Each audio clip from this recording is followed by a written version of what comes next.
guys, in today's video I will be showing you how to manage content from accounts you don't follow on your account on Instagram easy and quickly. So first of all, enter Instagram, then go to your profile section and click here on these three lines and then scroll down and then go to this section, content preferences.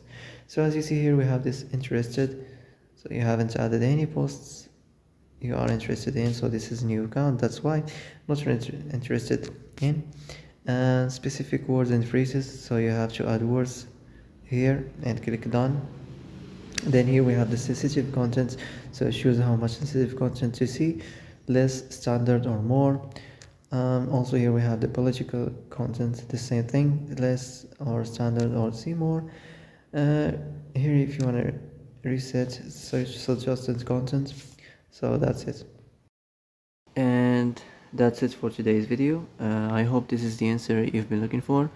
If you like this video, don't forget to like and subscribe, and see you in the next video. Thanks for watching.